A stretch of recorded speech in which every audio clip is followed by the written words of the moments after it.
아가서 3장 1절에서 5절까지의 말씀입니다. 제가 봉독하겠습니다. 내가 밤에 침상에서 마음으로 사랑하는 자를 찾았노라. 찾아도 찾아내지 못하였노라. 이에 내가 일어나서 성 안을 돌아다니며 마음에 사랑하는 자를 거리에서나 큰 길에서나 찾으리라 하고 찾으나 만나지 못하였노라. 성 안을 순찰하는 자들을 만나서 묻기를 내 마음으로 사랑하는 자를 너희가 보았느냐 하고 그들을 지나치자마자 마음에 사랑하는 자를 만나서 그를 붙잡고 내 어머니 집으로 나를 잉태한 이의 방으로 가기까지 놓지 아니하였노라. 예루살렘 딸들아, 내가 노루와 들사슴을 두고 너희에게 부탁한다. 사랑하는 자가 원하기 전에는 흔들지 말고 깨우지 말지니라. 아멘. 8월의 주제가 주보에서 보시다시피 크리스찬의 그 정체성과 교회가 이제 주제입니다. 그래서 이 주제의 말씀에 맞는 설교 본문을 제가 찾다 보니까 아가서를 선택하게 됐습니다. 무슨 아가서가 크리스찬의 정체성과 관련이 있느냐 이렇게 이제 말씀하실 수 있죠. 남녀간의 사랑 얘기가 아니냐 그러실 수 있습니다. 아시다시피 아가서는 사랑의 시의 모음집입니다. 그런데 좀 더 자세히 보면 그냥 시들만 모아있는 시편과 같이 그렇게 모아있는 것이 아니라 일종의 이제 줄거리가 좀 있어요. 그래서 제가 생각할 때는 마치 희곡과 같이, 희곡 아시죠? 이렇게 연극할 때 쓰는 대본과 같이 스토리를 가진 사랑의 시의 모음집이다 이렇게 보여집니다. 근데 이 시다 보니까 이제 은유법을 쓰고 있는데 이제 남자를 하나님으로 그 다음에 여자를 성도로 비유해서 이 시를 읽어보면요 기가 막힙니다. 하나님께서 사랑하신 교회와 하나님과의 그 관계, 그 사랑 얘기가 이 속에 담겨져 있는 거예요. 그래서 오늘 그런 식으로 한번 살펴보려고 합니다. 특별히 이 3장 말씀이 이 성도의 정체성과 관련이 있다 생각해서 제가 말씀을 전하고자 합니다. 먼저 이제 아까도 말씀드렸듯이 이제 스토리가 있기 때문에 배경이 있는데요. 이 3장을 읽어보시면 이제 배경을 발견하기가 쉽지는 않습니다. 그래서 이제 앞뒤의 내용들을 한번 보면 배경이 이렇습니다. 이 3장 1절에서 5절은 결혼식 전날 밤의 풍경이 아닌가 보여집니다. 왜냐하면 6절 이하가 결혼식 장면으로 보여지거든요. 그 다음에 이스라엘은 결혼할 때 보통 그 이제 여인의 집, 여자의 집에 가서 이제 하룻밤 쉬고 그 다음 날 이제 결혼을 하게 되는데, 그래서 이제 결혼식 전날 그 여자의 집에 있는 이야기가 아닌가 이렇게 보여집니다. 그다음에 이런 증거가 이제 앞뒤로 좀 나와 있어요. 2장 16절이죠. 우리는 이 말을 잘 익숙하지 않지만 고대에서는 이 본문이 결혼 서약으로 일컫는 말입니다. 16절 제가 앞부분만 읽어볼게요. 내 사랑하는 자는 내게 속하였고 나는 그에게 속하였도다. 이게 이제 결혼 서약으로 많이 알려져 있습니다. 이런 것도 나오고 6절 이하부터는 결혼식 장면도 나오고 그러니까 지금 이 장면은 결혼식 전날 밤이다. 그리고 이제 우리가 아까 읽어본 주에 4절에 보면 여인이 그렇게 말하죠. 내 어머니 집으로 남자를 데려갔다 그랬기 때문에 이 내 어머니 집이 이제 친정이니까 이게 결혼식 전날 밤 그 이제 신부의 집에 있는 사건이구나 이렇게 배경을 생각해 볼 수 있겠습니다. 그리고 이제 전체적인 말씀 1절에서 5절 우리 읽은 말씀을 한번 요약해 드리겠습니다. 내용이 쉽지는 않아서요. 무슨 이유인지 정확하게 드러나 있지는 않지만 갑자기 신랑이 사라진 것 같습니다. 그래서 이에 대해서 신부가 불안한 마음이 지금 여기서 드러나 있는 것으로 보입니다. 이게 혹시 꿈일 수도 있습니다. 이제 잠시 잠을 자다가 이제 그런 불안한 마음이 꿈으로 되어서 이게 표현한 것일 수도 있다 이런 생각이 듭니다. 그런데 그 다음 내용이 막 신랑을 찾으러 나간다든지 이런 장면을 보면 굉장히 현실적으로 표현되어 있기 때문에 이것이 그냥 꿈이라기보다는 현실적으로 일어난 사건이 아니겠느냐 그렇게 보입니다. 실제 상황이 무엇이었든지 간에 본문이 표현하고자 하는 것은 매우 분명해 보입니다. 너무 소중하고 그토록 간절히 원했던 사랑하는 사람과 이제 하나가 된다는 그 엄청난 사실이 곧바로 그 사랑을 이루면 어쩌나 하는 불안감으로 이어지지 않았나 그렇게 보입니다. 그래서 그 여인은 곧바로 그 사랑을 찾아서 나가는 행동을 합니다. 그러니까 없어졌으니까 찾으러 나갔단 말이죠.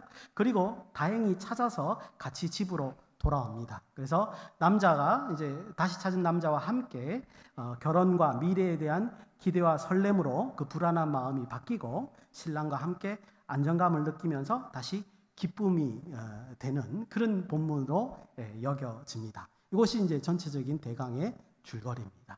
근데 아까도 말씀드렸듯이 이 내용을 하나님과 성도의 사랑의 관계로 한번 살펴보자는 거죠. 그래서 이제 한 절 한 절씩 우리 읽어보고 꼼꼼히 한번 묵상해 보도록 하겠습니다. 먼저 1절입니다. 제가 읽겠습니다.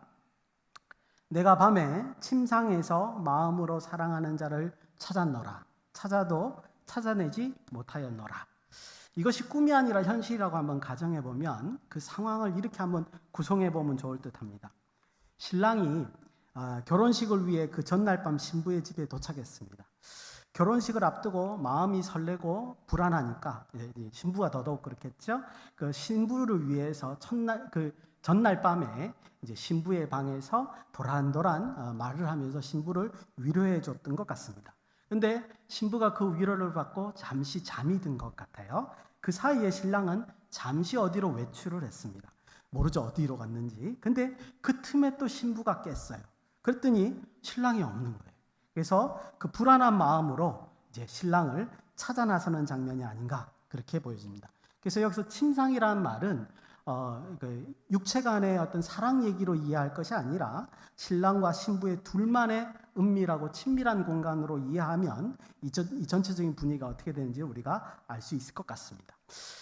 근데 여기서 중요한 것은 신부가 신랑이 잠시 없어진 거에 대해서 여인이 매우 불안해했다는 거죠. 왜 불안해했을까요? 뭘 불안해했을까요? 그 내용을 우리가 한번 상상을 해보면 아마 신부의 불안은 신랑의 안위가 걱정되는 불안은 아닐 것 같습니다. 왜 그러냐면 지금 여기가 모르는 곳에 여행을 온 것도 아니고 그 다음에 지금 내용상으로 보니까 밖에가 위험한 것도 아니고 그러니까 신부가 불안한 것은 신랑이 걱정이 돼서 불안한 것은 아닌 것 같고 신부가 지금 불안한 것은 뭐예요? 자기의 정체성에 대한 불안이 아닐까라는 거죠. 내일 결혼식을 해야 되는 신부인데 신랑이 사라지면 큰일이잖아요. 그렇죠? 신부가 못 되는 거잖아요. 그래서 저는 이 지금 신부가 불안하는 것은 자기 정체성의 흔들림에 대한 불안함이 아닌가 이렇게 생각해 볼 수 있습니다. 아까도 말씀드린 것 같이 1절을 하나님과 성도의 관점에서 한번 묵상해 보자는 거죠.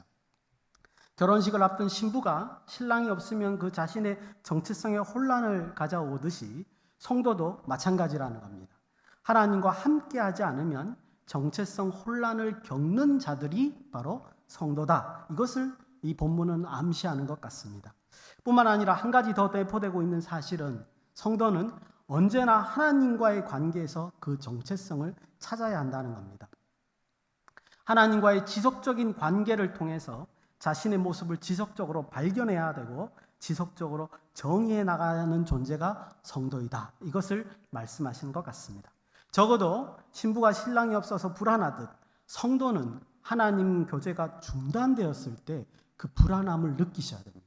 그 불안함에 대해서 민감함을 가지시고 계셔야 된다. 이것이 오늘 본문이 말하는 것 같습니다.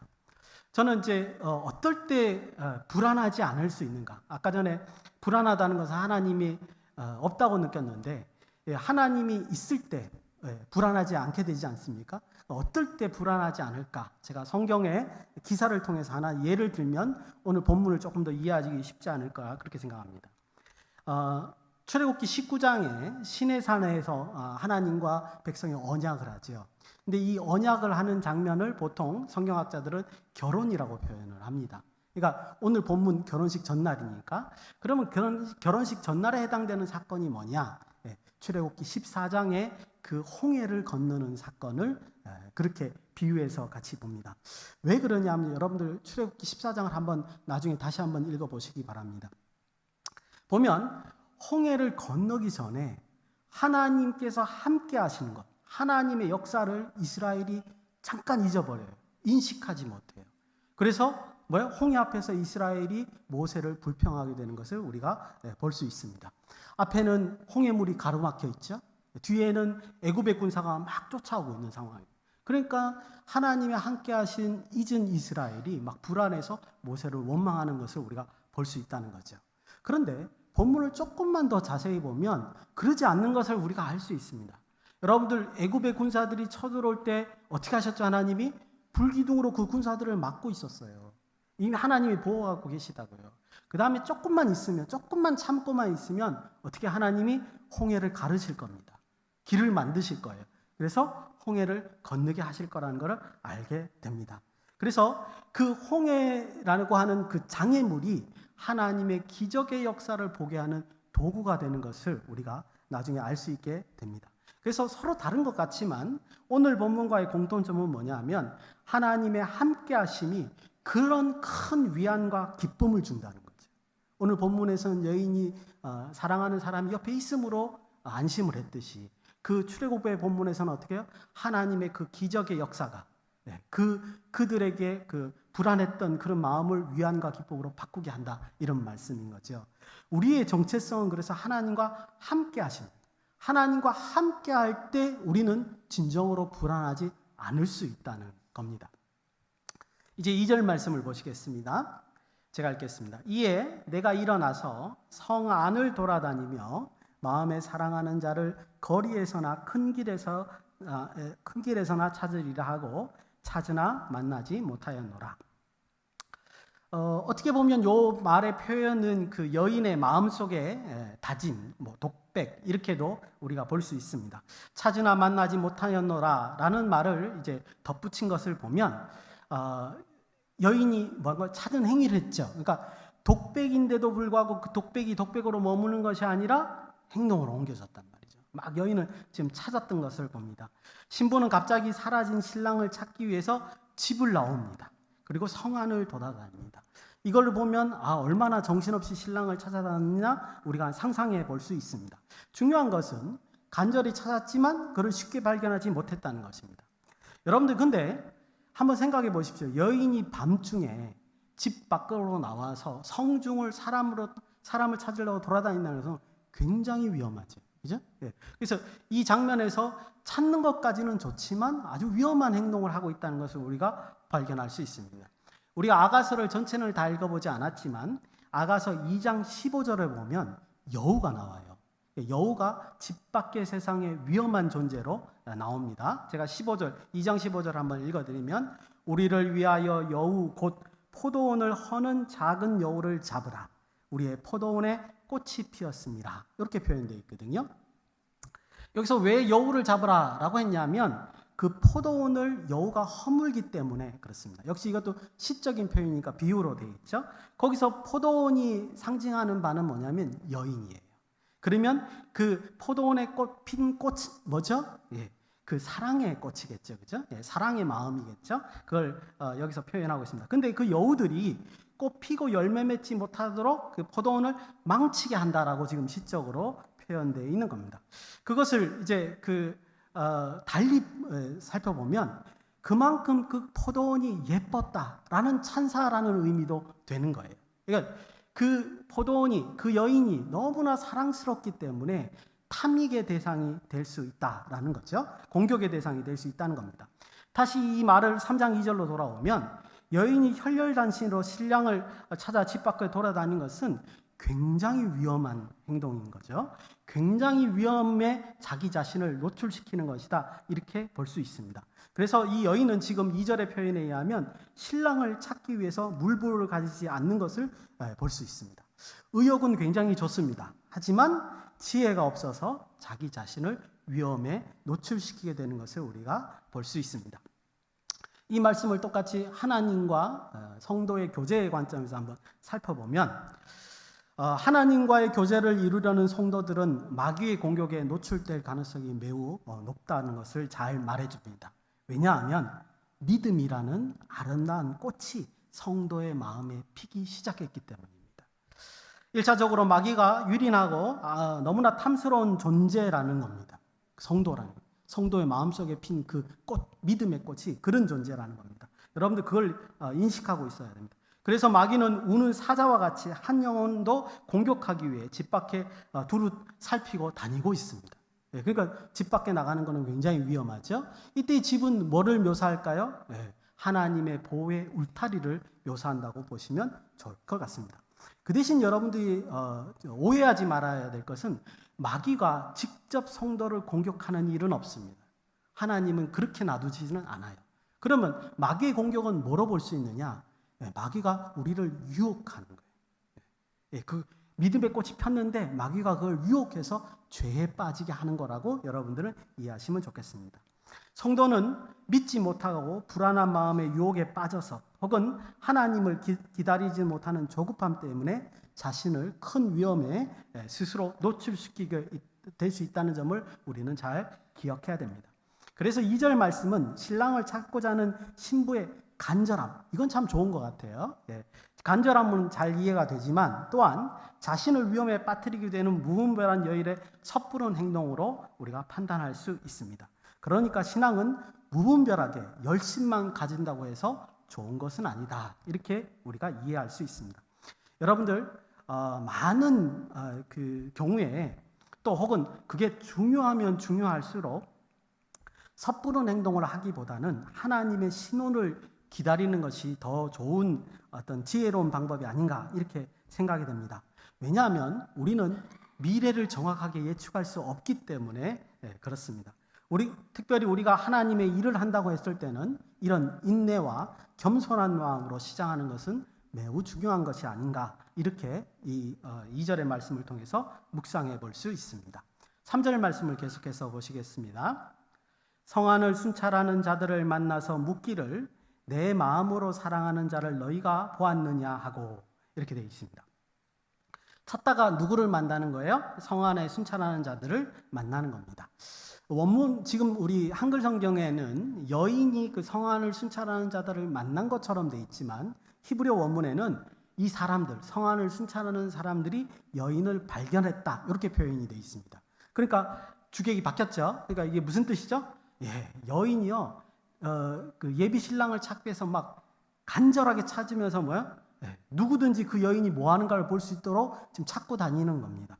그러니까 여우를 안 만난 게 정말 다행인 거죠. 그래서 성안을 순찰하는 자들이 그 여인을 발견하고 묻게 됩니다. 근데 성안에 순찰하는 자들은 그 남자가 만났다 못 만났다 얘기를 하지 않죠. 지금 본문을 보면요. 근데 다행히도 4절에 보면 성안을 순찰하는 사람들을 만나고 난 바로 직후에 이제 남자를 만나게 되는 것을 우리가 볼 수 있습니다. 이 사이에서 우리가 아주 중요한 사실을 발견할 수 있어요. 뭘 발견하냐면 하나님께서는 역사를 주관하시는 분이라는 거죠. 그러니까 특별한 보호하심도 있다는 겁니다. 이게 무슨 말이냐?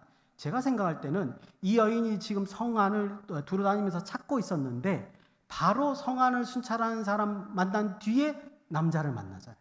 그러니까 이런 게 사건을 정황을 설명해 보면 이런 거예요.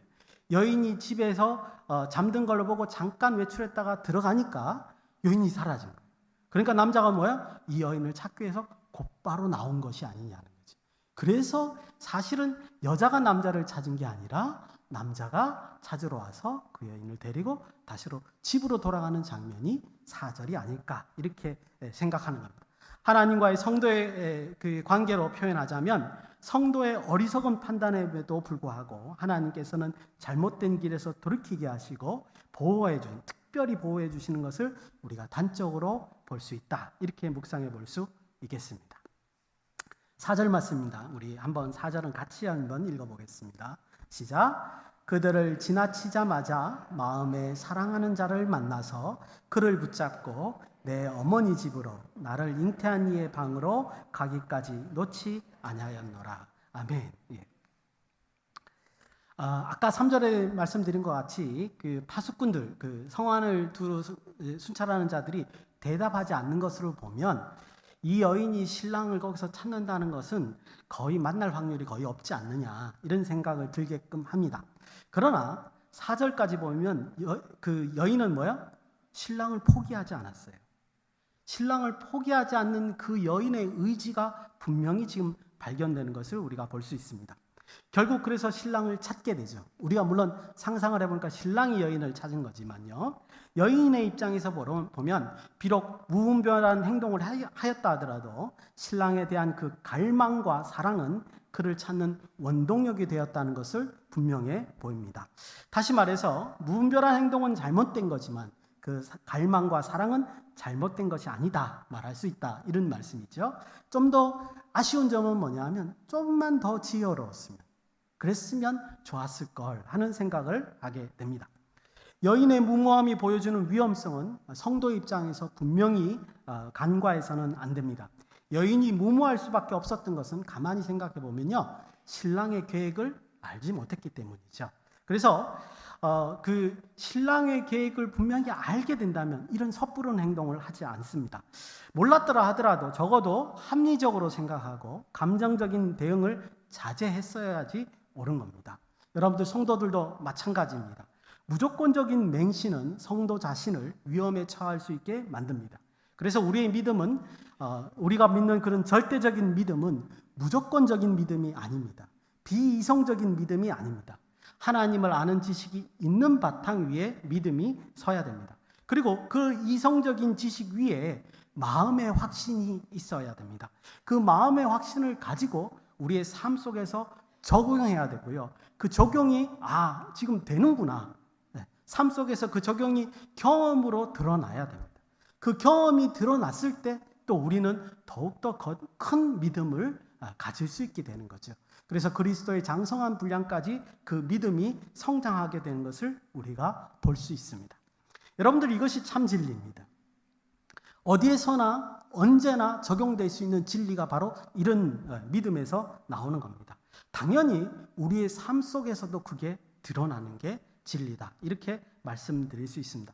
성도는 그것을 경험함으로 하나님의 은혜와 사랑이 참된 것임을 확인하고 더욱더 큰 기쁨을 누릴 수 있어야 됩니다. 이게 바로 믿음의 생활인 거죠. 여러분 분명히 아셔야 됩니다. 하나님의 은혜와 사랑이 내 안에 오셔서 여러분들 나를 부자 되게 하고 성공하게 해주기 때문에 중요한 게 아니에요. 그러실 수 있죠. 그러실 수 있지만 그것 때문에 하나님을 믿는 믿음이 있어서 그런 게 믿으면 되는 게 아닙니다. 내가 믿는 하나님께서 정말 이 세상을 주관하시는 분이라는 걸 확인하고, 그리고 진짜 우리가 그분에게 의지할 때 그 기쁨으로 우리가 신앙생활을 해야 되는 거죠.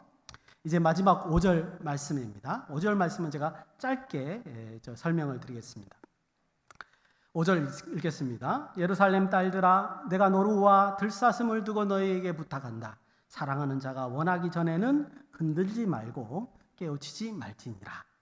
사실 이 5절에 대한 설명은 학자들마다 의견이 굉장히 분분합니다. 내가 노루와 들사슴을 두고 너희에게 부탁한다, 이 표현이 뭔지 모릅니다. 이제 시적인 은유인 거는 아는데 이 해석이 여러 가지입니다. 단지 오늘 제가 말씀드리고 싶은 거는 너희에게 부탁한다 할 때 이 부탁한다라는 말이 샤바예요. 히브리어로 샤바인데 이 샤바라는 말은 다르게 해석하면 맹세한다라는 뜻으로 보여집니다. 역시 그래도 어렵죠. 내가 노루와 들사슴을 두고 너희에게 맹세한다라는 말이 무엇인지 사실은 알 수가 없습니다. 그런데 여기서 우리가 생각해 볼 건 있죠. 왜 여인이 5절에서 맹세를 하죠? 제가 생각할 때 이 맹세는 지식이 없었음을 맹세하는 것이 아니에요. 앞으로 지식이 있겠습니다. 내가 잘못했습니다라는 어떤 맹세의 측면으로 이해할 수 있죠. 성도와 하나님과의 교제는 지식이 동반할 수 없다는 것을 지금 말로 고백하는 겁니다. 여러분들 남녀 간의 사랑도 육체적인 사랑만 있는 게 아니죠. 정신적인 교감도 있고 그 다음에 지적인 교제도 있는 거잖아요. 내가 사랑하는 사람이 그 행위가 뭐고 계획이 모른다는 건 이해할 수 없는 거죠. 마찬가지입니다. 성도가 하나님을 사랑하는 것도 하나님의 마음도 알고 하나님의 의도도 알고 계획도 인식하고 그분의 능력도 알아야 하는 겁니다. 그럴 때 이 모든 것을 알고 성도의 삶의 현장에서 고백할 때 그때 고백이 옳은 고백이 되는 거죠. 그것도 모르면서 그냥 하나님 믿습니다라는 거는 우리가 뭐라고 말할 수 있어요? 그냥 무조건적인 신앙이 될 수 있습니다. 그런 그 고백은 어쩌면 올바른 삶의 방향으로 갈 수 있는 우리 그 길을 망칠 수도 있는 거죠. 저는 오늘 큰 길에서 찾으리라라는 설교 제목으로 오늘 말씀을 묵상해 봤습니다. 그때 이 큰 길이라고 하는 것은 이제 세상을 말하지 않느냐, 저는 그렇게 생각했어요. 그리고 찾는다라는 말은 그 세상에서 하나님의 그 길, 좁은 길을 찾아서 신앙적인 삶을 사는 것이다, 이렇게 생각했습니다. 오늘 제가 앞에서 말씀드린 그 본문의 두 가지 사항들을 보면 이런 거죠. 요약을 하면 이렇습니다. 여인이 신랑의 부재로 인해서 정체성 혼란을 느꼈을 것 같이 신랑을 찾으러 그래서 이제 신랑을 찾으러 나갔죠. 우리 성도들도 성도의 불안함은 하나님의 교제의 중단이라는 문제점을 인식할 수 있어야 된다. 그것을 진단할 수 있었어야 한다라는 점을 우리는 기억을 해야 된다. 이것이 첫 번째입니다. 두 번째 묵상할 내용은 뭐냐면 무분별하게 찾아 나서는 것, 무분별하게 큰 길로 뛰어드는 것, 이런 것은 자신의 위험을 노출시키는 일이었다라는 점을 우리가 깨달아 볼 수 있습니다. 우리 본문에는 이 사항이 없지만 제가 이것을 현실에 적용시키면서 한번 생각해 보니까 우리에게는 한 가지 문제점이 더 있어요. 이 두 가지 말고 그 안에 내재되어 있는 문제점이 있습니다. 그거는 뭐냐면 우리 속에 있는 죄성이에요. 죄성이에요. 여러분들, 우리의 삶의 현장을 보면요, 이런 분들 계셔요. 하나님의 말씀이 삶 속에 없어요. 그런데 스스로 자기는 크리스찬이라고 주장을 해요. 제가 볼 때 이게 포장이죠. 제가 볼 때 이 포장이라고 하는 것은 가면입니다. 자기의 죄가 자기 삶 속에 여전히 있는데도 불구하고 자기가 크리스찬이라고 주장하는 것은 그 죄를 가리기 위한 수단에 불과한 거죠. 심리학자 구스타프 융이라는 사람이 페르조나 가면이라는 얘기를 했습니다. 그래서 우리한테 좋은 성찰을 주고 있는데, 저는 구스타프 융도 그렇게 말했지만 가면을 비난하고 싶지는 않습니다. 성경에 보면 그와 비슷한 얘기가 창세기 3장에 나오죠.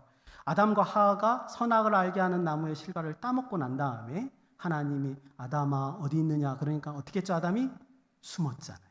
그죠? 숨었다는 것은 가면으로 자기 죄를 가린 겁니다.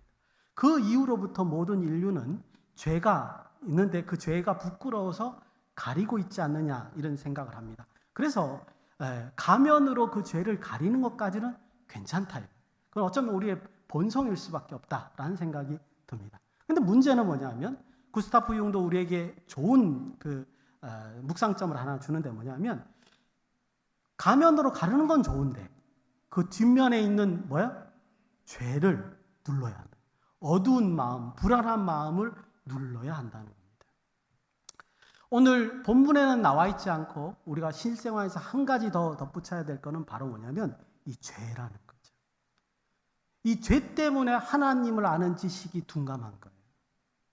이 죄 때문에 하나님의 계획을 알지 못하고 세상으로 막 나가려고 하는 우리의 모습을 발견할 수 있다는 겁니다. 그래서 그러면 도대체 어떻게 하는 것이 올바른 정체성을 찾으며 우리가 신앙생활을 하는 거냐? 제가 생각할 때는 두 가지를 말씀드리고 싶습니다. 한 가지는 뭐냐면 하나님을 아는 지식을 쌓아야 합니다. 이건 당연한 거죠. 하나님을 알지 못하고 우리가 하나님의 일을 한다는 것은 말이 안 되는 거잖아요. 그죠? 그런데 이거는 문제는 뭐냐면 시간이 걸리는 작업입니다. 당장 우리가 하나님을 아는 지식이 생길 수는 없는 거잖아요. 성경도 읽어야 되고 성경 말씀을 묵상해야 되고 삶에 적용시켜야 되고 그런 문제가 따르게 되어 있습니다. 그러면 당장 시작할 수 있는 것은 뭐냐? 저는 그것이 기도라고 생각합니다. 제가 말씀드리는 기도는 그냥 하나님께 내 소원을 아뢰는 것, 그런 것이 아닙니다. 그럼 어떤 기도냐? 전심으로 하나님 앞에 마음을 토하고 전심으로 내 어두움과 두려움과 교만을 하나님께 고하는 그런 시간 말이에요. 그런 거를 제가 기도라고 지금 말씀을 드립니다. 여러분들, 이런 기도는요, 우리 안에 있는 신성함을 일깨웁니다. 그리고 우리 안에 있는 불안함과 어두움을 누르는 역할을 한다는 거죠. 내가 기도하면요, 하나님만 들으시는 게 아니에요. 내 마음에 있는 불안함과 어두움이 들어요. 그리고 그게 잠재워지는 거예요. 그것이 바로 가면 뒤에 있는 그 어둠과 불안함을, 우리의 죄성을 누르는 방식이 아닌가 그렇게 생각합니다. 저는 이것이 그 큰 길에서 하나님을 찾는 방식이 아닌가 감히 말씀을 드립니다. 요약하면 하나님과 교제가 없는 데서 먼저 갈급함을 느끼셔야 되고요. 진심 어린 기도를 통해서 내 안의 죄성을 누리고 내 안의 신성을 높이는 그런 거룩한 신앙생활을 해야 된다 이렇게 생각합니다. 이런 방식으로 큰 길에서 하나님을 찾으시고 이와 같이 하나님과 간절하고 깊은 교제를 누리시는 저와 여러분이 되시기를 예수님의 이름으로 축원드립니다. 다 같이 일어나셔서 찬송가 410장 1절하고 4절만 찬송하겠습니다.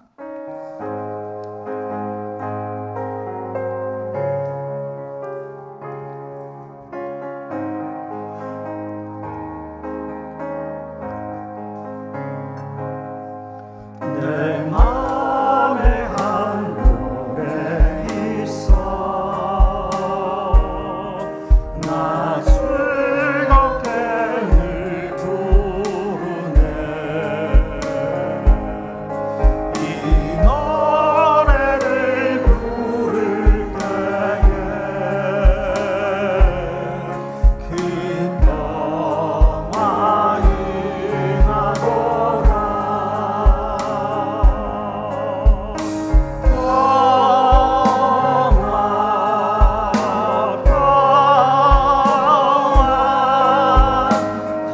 하나님 주신 선물 그 놀라운 주의 평화 하나님 선물일세 이 평화를 얻으려고 주 앞으로 나아갈게 주 예수님 우리에게 이 평화 주시오다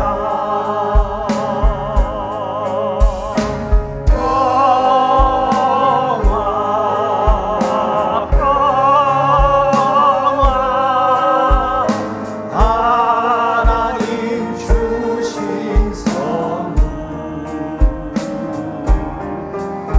그 놀라운 주의 평화 하나님 선물일세 우리 잠시 결단에 기도하는 시간을 갖겠습니다. 항상 하나님과 함께함으로써 우리의 정체성이 온전히 유지될 수 있도록 인도하여 주시옵소서. 하나님을 알고 하나님께 전심으로 기도함으로써 우리의 마음에 거룩함이 깨어날 수 있도록 인도하여 주시옵소서. 다 같이 통성으로 기도합니다.